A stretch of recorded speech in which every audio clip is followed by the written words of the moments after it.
Previously on Alan Wake. I came to Bright Falls with my wife, Alice. Thank you for coming here with me. I thought maybe you could write here. I don't want to hear it! God damn it, Alice! Now, she's missing. Alice? Alice? I woke up behind the wheel of a crashed car. I'm missing a week. I was attacked by shadowy men straight from a nightmare. The sheriff took me to the lake Alice and I had stayed at, but the cabin had disappeared.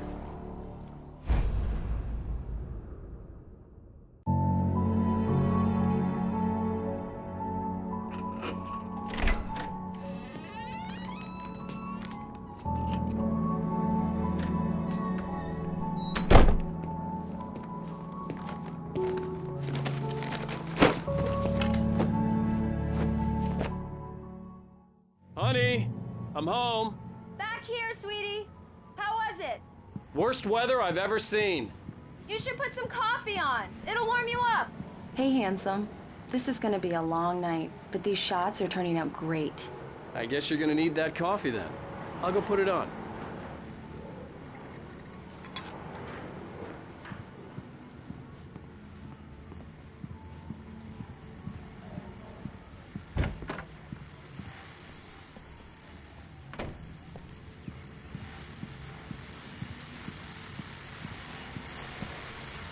The continuing freezing rain and heavy snowfall have necessitated a winter storm warning in the entire tri-state area. People are advised to stay indoors as many roadways are already closed, and city officials are not expecting snow crews to keep up with the weather. We're now on the third day of the blizzard, and the weather is not expected to clear up anytime soon.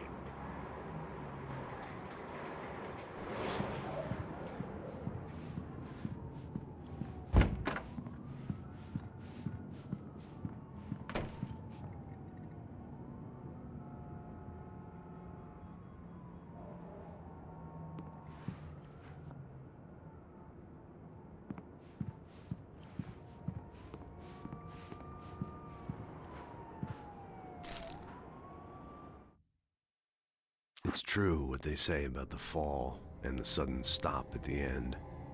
I'd lain here in the snow while the lurid chain of scenes that had led me here kept playing in my head. A rerun of my own private snuff movie. A memory of my corpse. Alone at my own wake. Thinking in metaphors again. The femme fatale was gone.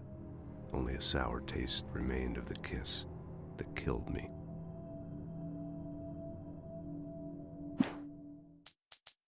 This was a late goodbye. 13 years after I'd gotten my revenge, it had finally caught up with me. It had been a long time to bear the pain. My blood painted the snow red.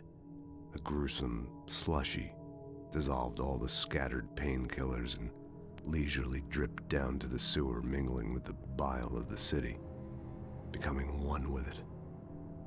I can see them now. My wife and my baby.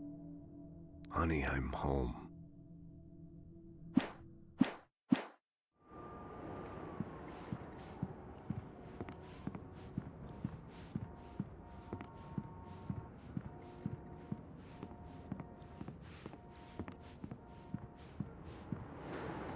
Coffee's on.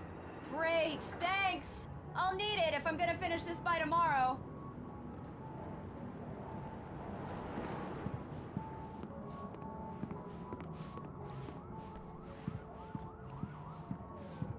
Oh, hey, I just finished those cover mock-ups. They're on your desk. Tell me what you think. No kidding. I didn't think you'd get them done this quickly. On occasion, I can perform all sorts of miracles, my dear. Oh, really? Well, you seemed to think so last night.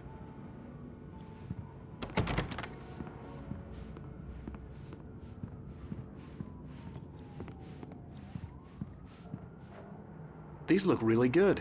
Oh, sure, until Barry gets his hands on them. Which, by the way, will happen over my dead body. The last time was the last time. Oh, and speaking of Barry, he called.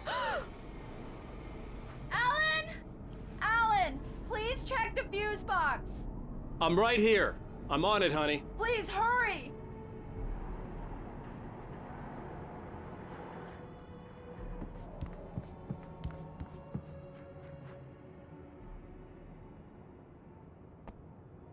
Honey, like it's a it. power outage. I've got the flashlight. You okay? I'm sorry. It just really spooked me. Don't worry. We'll just break out the candles.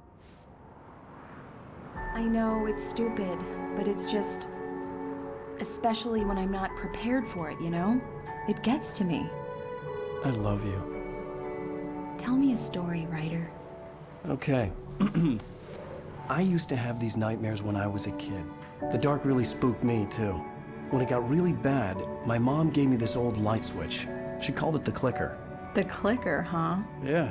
If I ever got scared of the dark, I could just flip the switch and a magic light would scare the monsters away. Oh, sure. Here it is. Alan. Maybe it'll help you, too. Yeah, nice story, writer boy. You made that up right now, didn't you? No. Seriously. I love you, even if you are a liar. Thanks for this.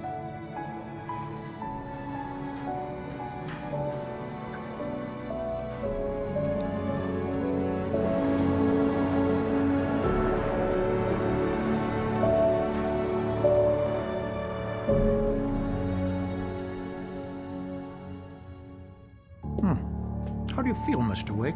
Any nausea, disorientation, anything like that? Mr. Wake, how are you feeling?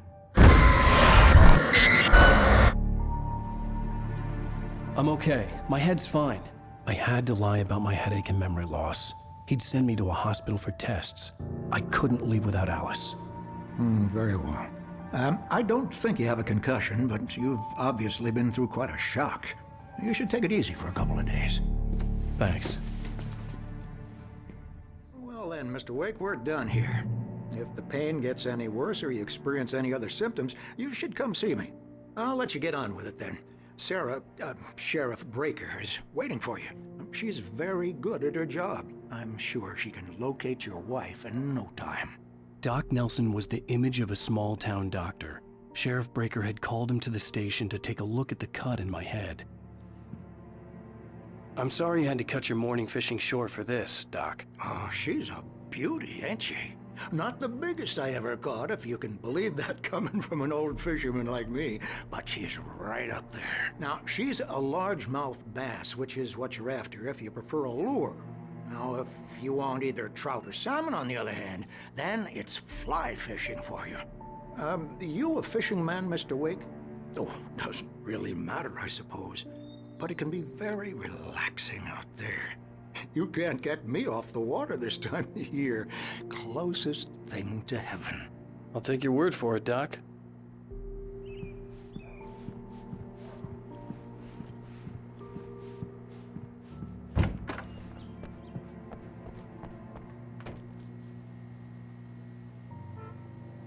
Thank you for testing the lights, Miss Weaver.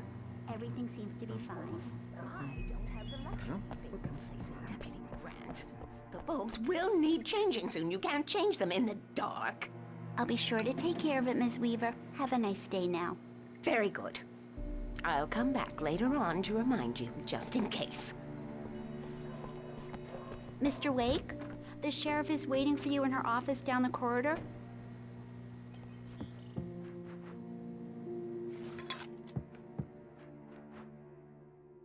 Yeah, it's Mulligan here. I'm at Stucky's gas station with Thornton. There's no sign of him. Over. Wait. Yeah, this is Thornton. Look, we've located the brake float. It's here. That's some good news, right? Stucky was supposed to be driving it at the rehearsals today. Over. Oh, give me that. Mulligan here. Looks like someone really thrashed the garage. Over. Okay, roger that, guys. Keep looking for Stucky. Jane's out.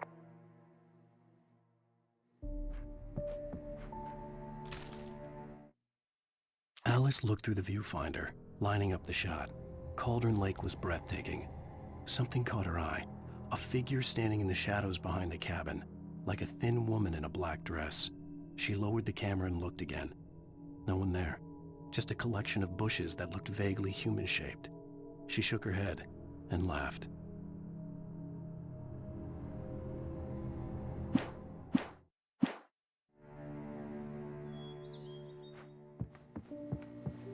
The sheriff wants to see you in her office, Mr. Wake.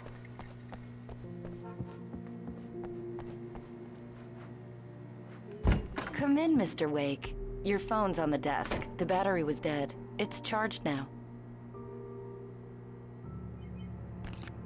Have you started looking for my wife yet? My men are already on it. Now, can you tell me what happened? I'm not sure. I can't remember. We were arguing. I walked out of the cabin. The cabin on Cauldron Lake? How did you end up at Stucky's gas station? I wanted to tell her what had happened last night, but I couldn't. She'd lock me up. Excuse me. I need to take this. Hello? Alice, please help me. Alice? Stop talking to the law. You'll do exactly what I say if you ever want to see your wife again. Who is this? Go to the back lot. There's a hole in the fence on the left. Look inside the junker. I left a little something there to convince you we're all on the same page here. After you ditch the cops, you're gonna meet me in Elderwood National Park. There's a spot called Lover's Peak. Midnight. Don't do nothing stupid, pal. We're watching you.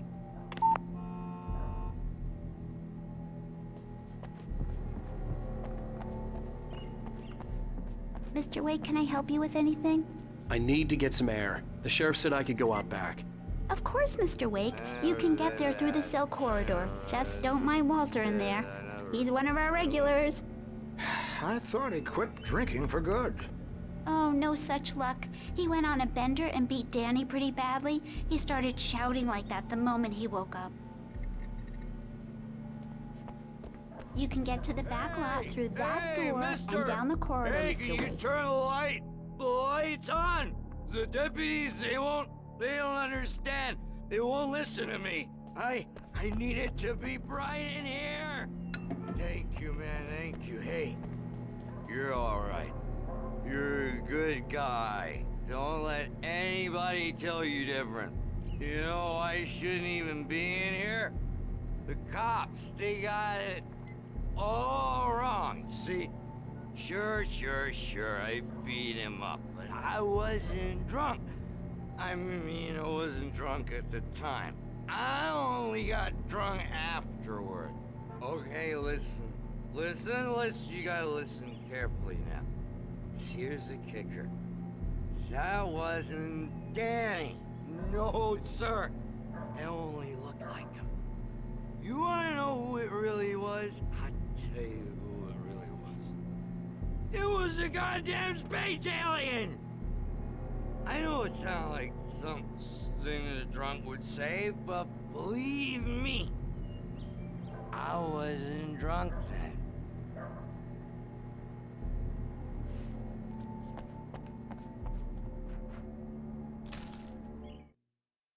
In spite of its human mask, to describe the dark presence as intelligent would have implied human qualities on something decidedly inhuman. Nonetheless, it found the one spot in the diner that was dark enough. Some light spilled into the corridor, ravaging it. But it took the pain. Horrible as it was, the writer would soon fix that. He would be coming to the one place where it still had power.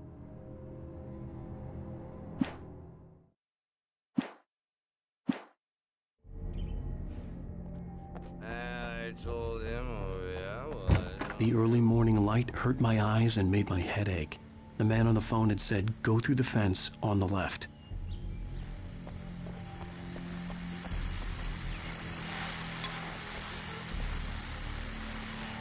Well, folks, it's been another long night, and it's about time for me to sign off for a while. God knows I need my beauty sleep. Just one more item before I go. It's been a busy night for the Sheriff's Department. We've had a few broken windows, even a report of shots fired on Main Street. Deputies Mulligan and Thornton had to deal with two intoxicated young men who were celebrating the completion of their Deer Fest float. Now, folks, we get this every year. I know it's exciting, the big day's almost here, but let's save it for the party and leave the gunplay for the shooting competition, huh? There's no point in getting all worked up yet.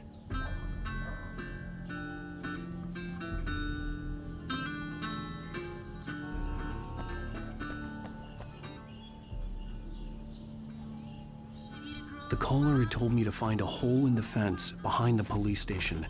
There was something for me in an abandoned car.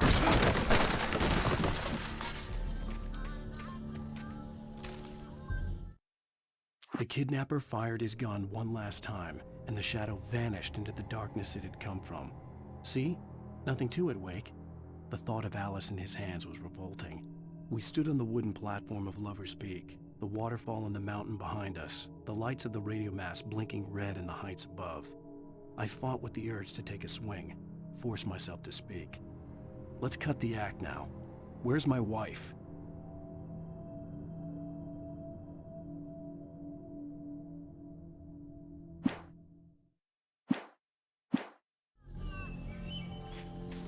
Alice's driver's license had been placed on the front seat. The caller meant business.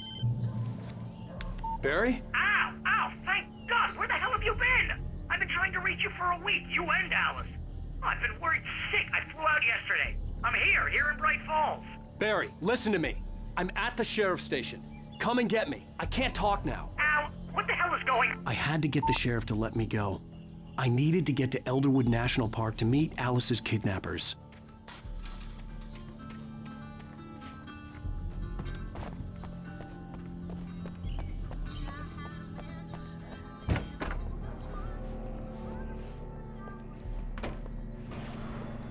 A writer is a light that reveals the world of his story from darkness, shapes it from nothingness.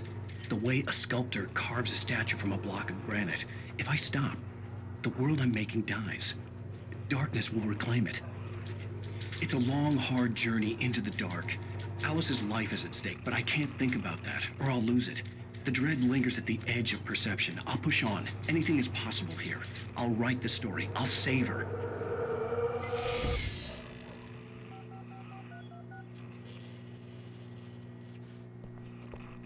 Marvelous, Sarah. I just wanted to settle all the damage the Anderson brothers might have inadvertently caused on their recent and regrettable little outing. They are not accountable for their actions, of course. I can assure you that my staff has been reprimanded. Tor and Odin never caused any trouble to anyone when they were still living at their farm. Indeed. All we can do is to slow down the progress of their dementia. Are you feeling any better, Mr. Wake? I'd like to leave. Am I free to go? Well, we still need to talk about... Am I under arrest? No, of course not. But I need to know where you'll be staying so I can get in touch with you. I'd avoid the motel. The Majestic is known for its roaches. The cabins at Elderwood are pretty nice, though. That sounds perfect. I'm Dr. Emil Hartman. I'd like to invite you to stay at Cauldron Lake Lodge. Did you talk to my wife? I had the pleasure of discussing your situation with her on several occasions. Did you set something up with her? I invited her here. My clinic is a place where... Oh! Hey! Oh, my! Take it easy. Hey, nobody move! Get your hands off of my client! Who are you? I'm Barry Wheeler, his agent. If you have business with Mr. Wake, you talk to me. You yokels won't know what hit you once I sick my lawyers on your asses. No harm done, Sarah. I'm all right. I don't want to press charges. Mr. Wake, my offer still stands.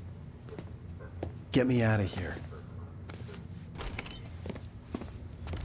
What the hell was that about, Al? We don't need a replay of that thing with the paparazzi. I thought they were gonna lock you up. I had to talk to someone. I told Barry everything. He thought I was certifiable, but when he heard about the manuscript, I had him. The fact that I'd written something, even if I couldn't remember it, was enough for him. He smelled money. And he believed that Alice had been kidnapped. Anything beyond that was another story. I had a midnight appointment with the kidnapper in a place called Lover's Peak, somewhere in Elderwood National Park. The plan was to rent a cabin. I don't like it, Al. I don't like any of it. It's not good. In fact, it's the absolute opposite of good. Mr. Wake! Barry, you found him. Hi, Rose. Oh, wow. I was just thinking about you, too. Great. I was just bringing Rusty some coffee. He's on the balcony, looking after Max. Poor thing.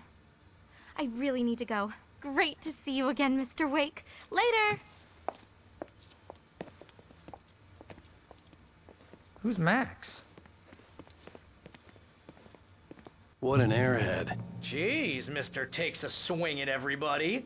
This is not her fault.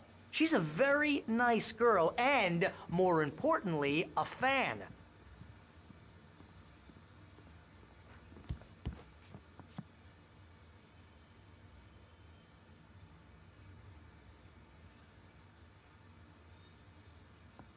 Seriously, Al, what you were saying in the car, just listen to yourself. What, you shot a guy and his body just disappeared? When was the last time you slept? What, are you high? Have you been drinking? No! Look, Barry, I'm missing a week, and someone's got Alice. Do and you everything's understand what it sounds like when you say stuff like that? Don't get me wrong, it's a good story, could be a bestseller. But when you start confusing fiction with reality, you're buying yourself a ticket to the funny farm. Wait here.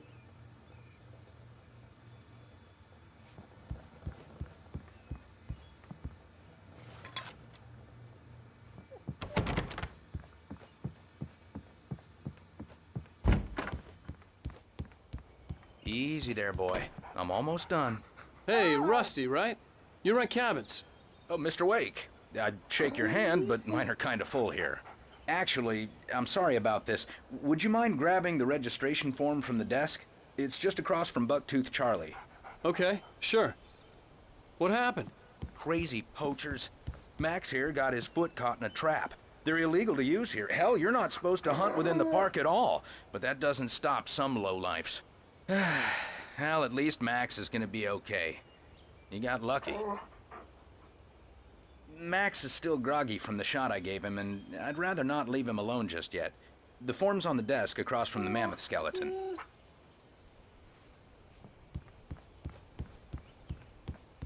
Okay, boy, we're almost done. You can't just go and meet a kidnapper. Those situations always end up in disaster. You gotta talk to the cops.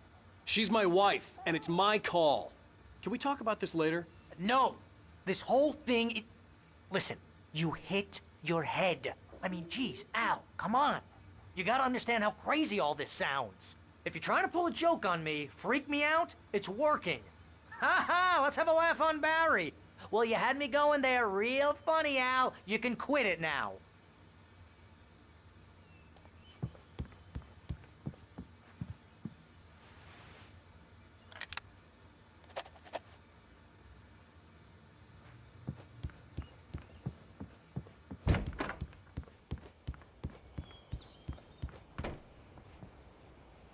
I think this is the form you wanted. And here are the keys. Okay, you're all set, Mr. Wake. Glad to have you staying here. Thanks. Can you tell me how to get to Lover's Peak? Oh, sure. It's at the end of the nature trail. Just follow the paths, you'll get to it eventually. It's an easy walk. Nice spot, too. If you have any trouble finding it, just keep your eyes on the radio mast. It's right below that. Oh, and hey, if you take a walk in the woods, watch your steps so you don't end up like Max. I guess I'm a little worried. We got a bunch of campers out there we haven't heard from. It's not like these people are on a schedule, but with the traps, well, you know. I just don't want any trouble. Right, thanks. Look, Al, you're asking me to believe that you shot a dude who went poof into thin air, a guy who was bulletproof until you pointed a flashlight at him. You hear that from people who end up spending time in padded rooms, strapped to their beds, wearing white shirts with too long tangled up sleeves, and eating a healthy diet of pills. Al, you make cruel jokes about people who believe that kind of stuff. You're the skeptic. You gave me an hour-long lecture on homeopathy last month. What was it? If there's no proof, it's pure bullshit. Period. Guess the laugh's on me then. Al, come on! I mean, okay.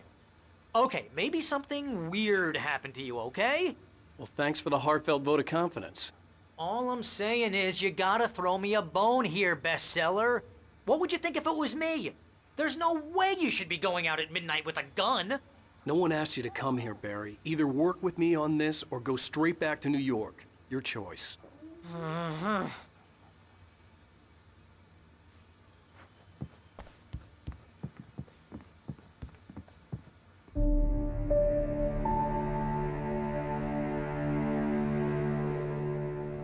That's just crazy talk, Al. Al? Al? We should go to the sheriff or call the FBI. Damn it, Barry, they'll kill her! This is not a goddamn debate, Barry. I'm going to Lover's Peak. He said to come alone. Okay then. I understand. You're my best friend and I'm worried that you're not right in the head. Tell me what to do to help and I'll do it. You stay here, and if I'm not back by morning, call the cavalry. Achoo! Achoo! Just be careful with the natives, Al. These yokels are dangerous. Everybody hates a tourist, or it'll be Deliverance all over again. Achoo! Bless you. Oh, this place is trying to kill me. I'll bet there's mold in here, spores, poison ivy, God knows what. This is so not worth a 15% commission.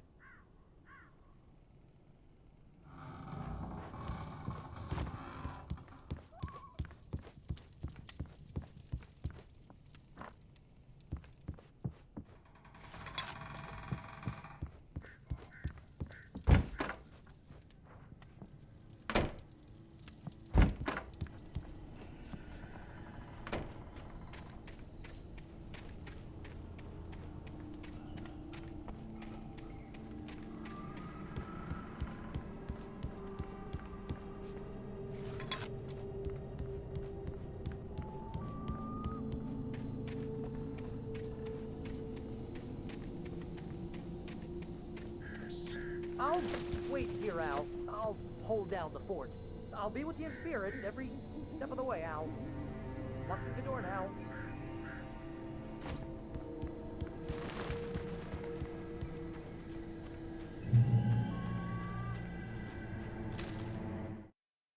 Barry had never gotten along with Alice, but he knew Alan loved her with an almost frightening intensity.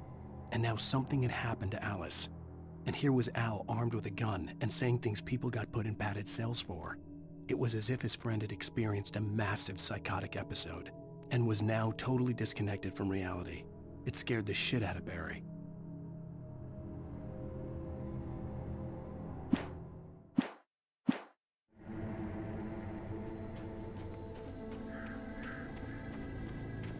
I knew I should have gone to the cops. This wasn't the smartest thing I'd ever done, but I was still angry with Barry for trying to talk me out of it. These people had called me right in the sheriff's station. The cops wouldn't scare them, and they had Alice.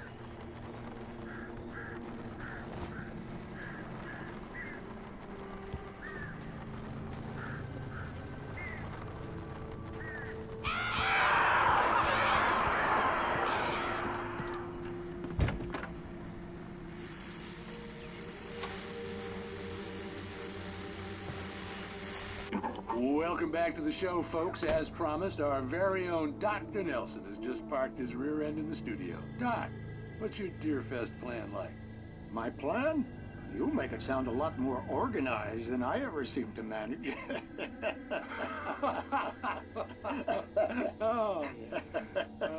No plan, really. Just taking the atmosphere. I'm getting a little too rickety to do much more than that, you know.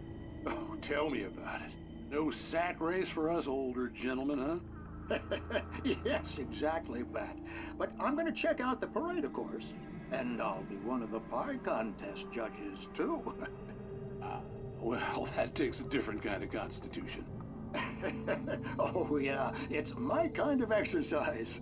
Now, Doc, seriously, you're in pretty good shape, though. You're the outdoors type. I know for a fact you're an avid fisherman. That's right. Matter of fact, just caught a heck of a largemouth bass early this morning. But you're not taking part in the fishing contest? No, not this year. See, Pat, I'm just not that competitive anymore. Now I just like to take my time and enjoy the peace of it. It's no fun if I need to worry about what I'm catching, you know? Considering your track record, the participants are probably pretty happy you feel that way. Well, Pat, that's kind of you to say.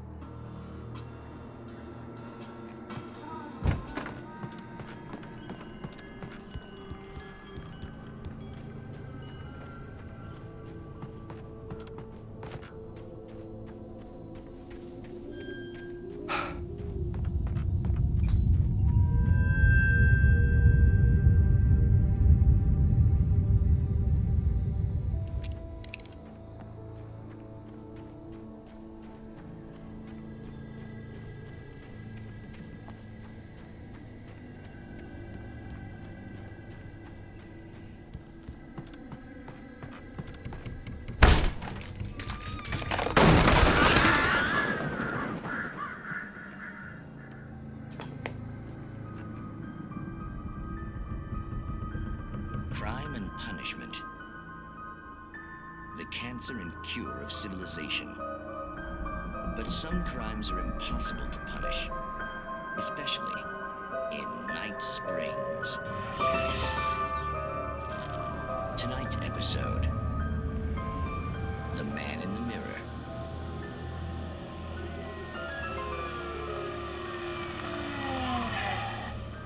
He's inside, Agent. He's a weird one. So, you're confessing to killing that guy, huh? Why? And it coming? Yeah, but why would you do that? I mean, you're a nice guy. Normal. Took a kid to a soccer game. So how come at the game, you pick a guy and, quoting from the arresting officer's report here, assault the victim's head area repeatedly with the weapon of choice being a pair of bare fists? Wow, that sentence really flows, huh? Maybe you're not the literary type. Okay, so you mess him up. But why? Who was that guy? We couldn't ID him. Why would a guy like you do him like that? I didn't like his face? Well, you must have hated it, because you really went to town there. I mean, there's no way to tell what he looked like. No ID on him either. That must be difficult. But then we ran the fingerprints. Got a match. Your prints. Identical. Huh, how about that? Your son said you were wearing a white shirt when you took him to the game. But the white shirt is on the dead guy. It's plenty red now. You won't get away with this. Do you really think that's in any way relevant to me? I had plenty of time to talk to my boy before the cops arrived, you know? He won't stop screaming, am I right? You think he's ever gonna be okay? I left my mark. Believe me. You bastard. What? You gonna shoot me? What's the point? I'm going to prison. You got me. I don't understand any of this. And you never will. Don't worry. Maybe you'll see me again, Agent. Maybe in the mirror.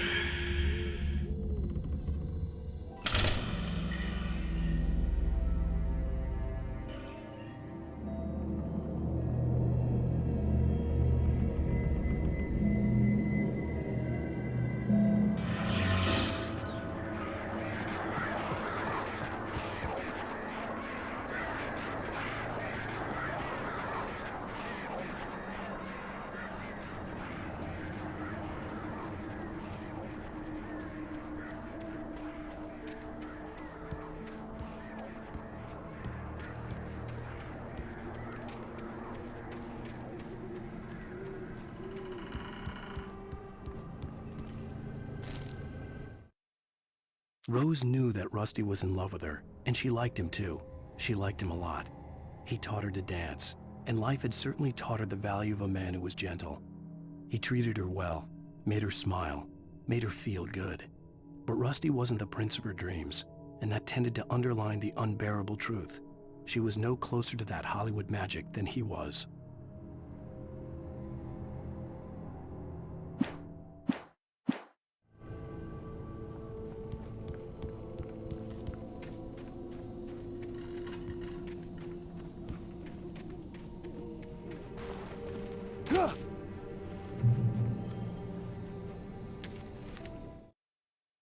The air in the visitor center was heavy with an awful smell, as if some rotten drowned thing had crawled up from its grave. Rusty kept coughing blood. My eyes were drawn to the twisted shape of his broken leg. The attack had been vicious. Max whined in his cage. Rusty's eyes were wild with fear and terror. He gasped. "Mr. Wake, it happened just the way it was on that page."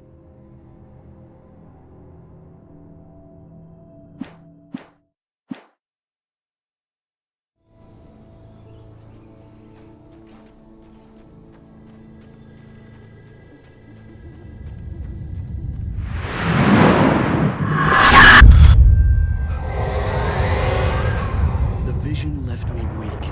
This was no head injury.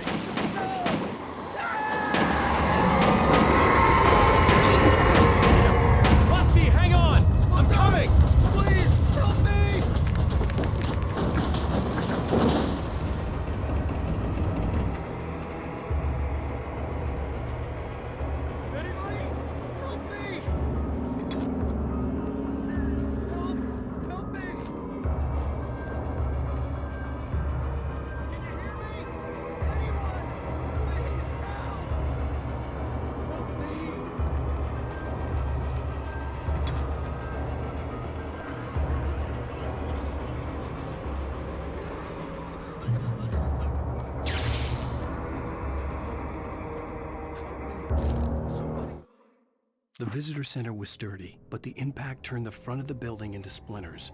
Rusty was thrown across the lobby like a rag doll and hit the far wall hard. It didn't hurt until he tried to move and saw his leg bend the wrong way, felt the broken rib stabbing him on the inside. Rusty howled in pain and fear, suddenly afraid to die alone.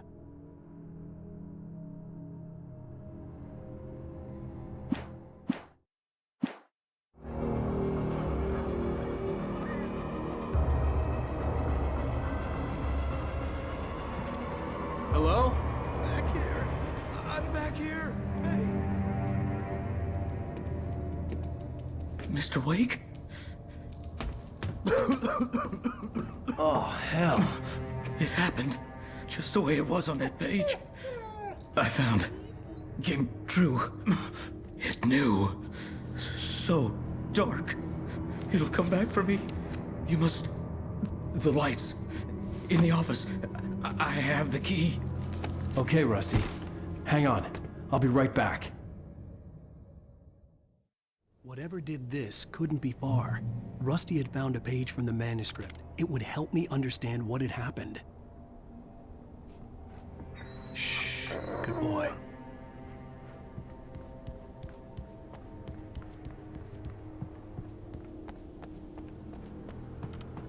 The only way to make sure that Rusty was safe was to get the power running and the lights back on.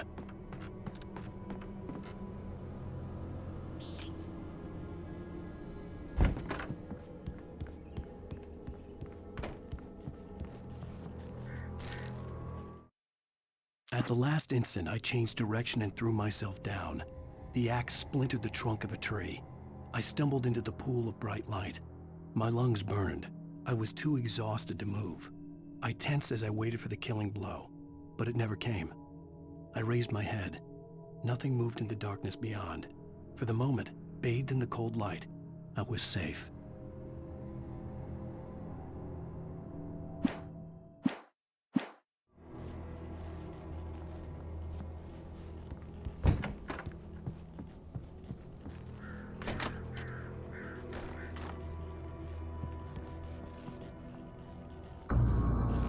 I was too late. Someone had destroyed the circuit breaker. There was no way to get the lights back on.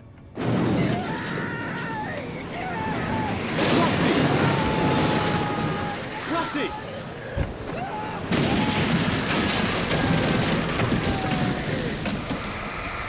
The ground was covered with oily patches that looked like liquid darkness.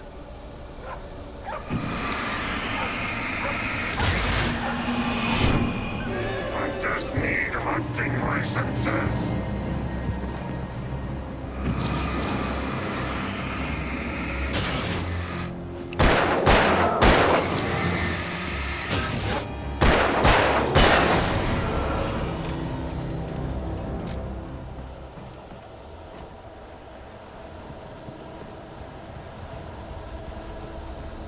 Something had torn a mammoth-sized hole in the wall. Please don't feed the animals. Fishing is only permitted for those visitors who purchase a park license. Obey the park ranger's instructions at all times. Rusty? Rusty, no! Never. Two bears and wolves never approach any other closer than 25 yards. Cats must be leashed at all times. Never leave your and unattended.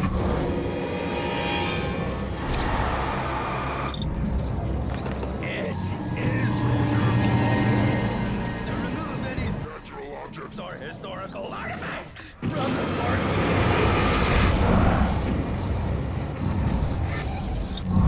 This includes even rocks you made, or even simple berries.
Forget about it, Barry. It's just me going crazy. Oh, jeez. Oh, jeez. You're not crazy. I wish you were crazy, but you're not crazy. Al, be careful. Stay in the cabin. Don't open the door for anyone. I mean it.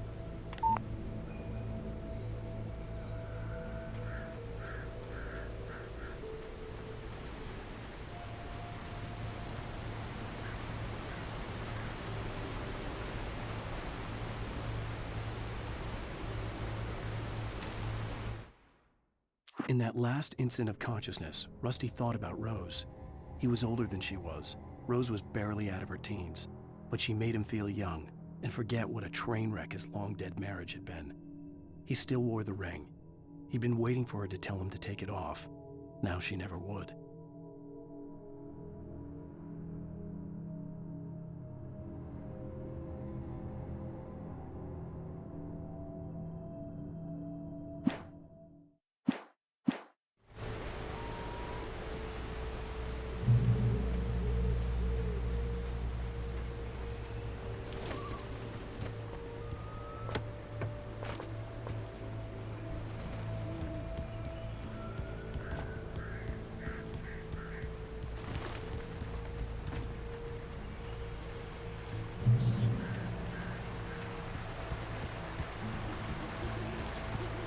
Lover's Peak was at the far end of the nature trail.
Nobody in Bright Falls seemed to know where Al was, but Rose, the waitress at the diner, had seen him.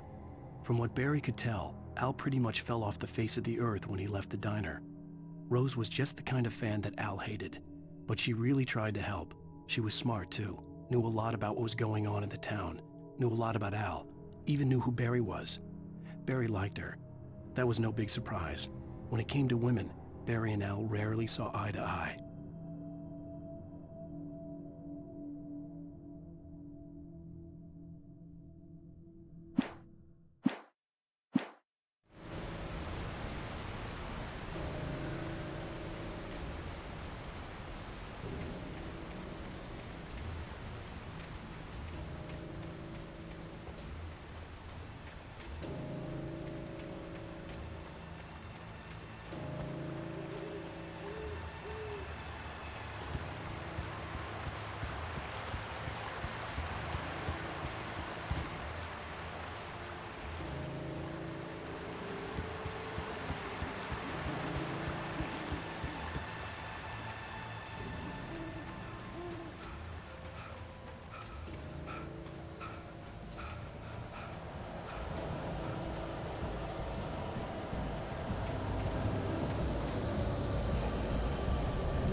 turned the corner, afraid of what the flashlight's beam might reveal. Suddenly, a roughly painted symbol of a torch glowed in the light. Behind it, hidden by a rock, sat a battered metal trunk. It was here for a reason, packed with supplies, batteries, flares, ammo, things you need to make it through the darkness of the night. Something left behind by someone who knew what I knew, and more.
Agent Nightingale didn't want to be in Bright Falls. These little communities revolted him, and he didn't like the trees or the coffee. He now knew that impossible horrors lurked behind the storefronts and smiles. He desperately wanted to turn the car around and just drive until he passed out or ran out of road and booze. But he had a job to do. He had a rider to catch, at any cost.